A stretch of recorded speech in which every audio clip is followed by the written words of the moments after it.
नमस्कार, welcome to pregnancy and baby care Odia channel. सुजी एक प्रकार गहमर तैयारी होता है। सुजी रे बहुत परिमाण रे iron, protein, carbohydrate, calcium, vitamin भी रही अछि। छोट शिशु मानक पई सुजी एक बहुत ही हेल्दी फूड अटे।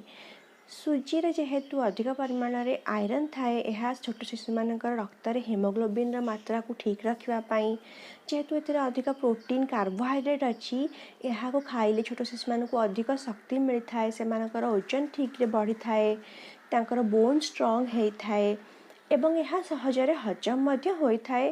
खाइबा द्वारा छोट शिशु मानकर पेट मध्य भल भाव में फुल होकर रहे, जहाँफल जदि राति से सुजी खीरी खाई शोचती तेबे तांकर राति निद भल होता है। 7-8 मासर शिशु को दे पारिबे। प्रथमे आप जिते शिशुर बाहर खाଇବା आरंभ करुँच, डाली पानी, चाउल पानी, आपिल सीझा, गाजर सीझा, यही सब जिनस आरंभ करूँ। यही सब जिनस किछि दिन खाइबा परे सुजी को दियंतु। सुजी खीरी आपण बनइबे केमिति? मार्केट रे 2 प्रकार सुजी मिले, गोटे होची सरू सुजी, आ गोटे होची मोटा सुजी। छोट शिशु मानक पई आपण सरू सुजी किणंतु।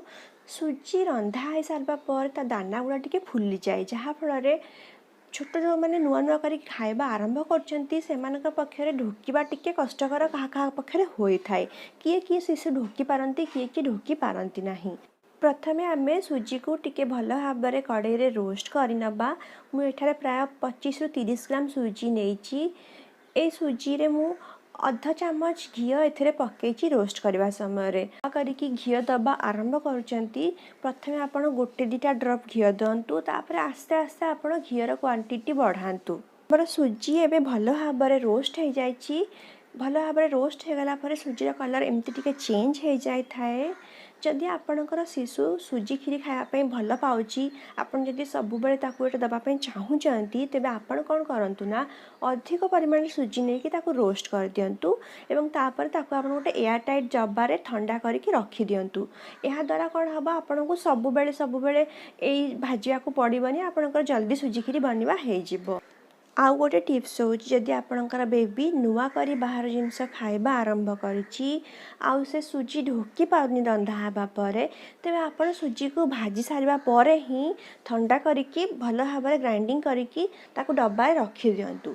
एहा द्वारा कौन हबो, एटा गोटे पाउडर बनी जिवो। आपण बनै सारिबा परे ताकू ढोकीबारे एटा साहाय्य करिवो। मु एठी गोटे 200 ml ग्लास नहीं, एथिरे अधा क्षीर एवं अधा पानी नौछि। आपन जितेबाला नुआ नुआ करी बेबी कोटा दबा आरंभ करुँच, आपन गाईर क्षीर एथिरे पकातु नहीं। आपन केवल पानी रे ही ए सुजीर खीरी बनातु। बनी सारिबा पर ताकू ठंडा कर दियंतु एवं आपन जदि आपनकर बेबी को फॉर्मूला पाउडर क्षीर दउचंती, तेबे से क्षीर को आपन एथिरे गोलेकी देई पारिबे। जितेबाला बेबी 10-11 मासर हो जाउछि, सेतेबाला आपण अल्प अल्प करके गाईर क्षीर पानी सहित मिसेई एमती दबा आरंभ करंतु एवं धीरे धीरे आपण तार क्वांटिटी बढ़ातु। पानी किंबा क्षीर पकाया परे आपण सेटा भल भाव में घांटंतु, नहले कोठी मिंडा सुखला रही जाई पारे। आपण आपणकर इच्छा अनुसार एथिरे चीनी किंबा गुड़ पकईकि आपणक शिशु को दियंतु। वर्षकर तल शिशु मानकु चीनी दबा उचित नुहे। आपण अल्प परिमाण चीनी ऐड कले किछि क्षति नाही, नहले गुड़ पकईकि आपण दियंतु।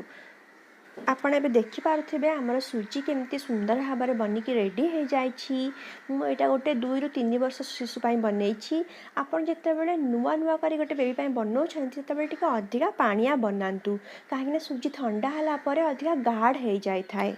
आपण एहीपरि भाव में सुजी खीरी बनैकी बेबी को सकाळ खाइबारे हो, रातिर खाइबारे हो, संध्यारे हो, केतेबेले भी देई पारिबे।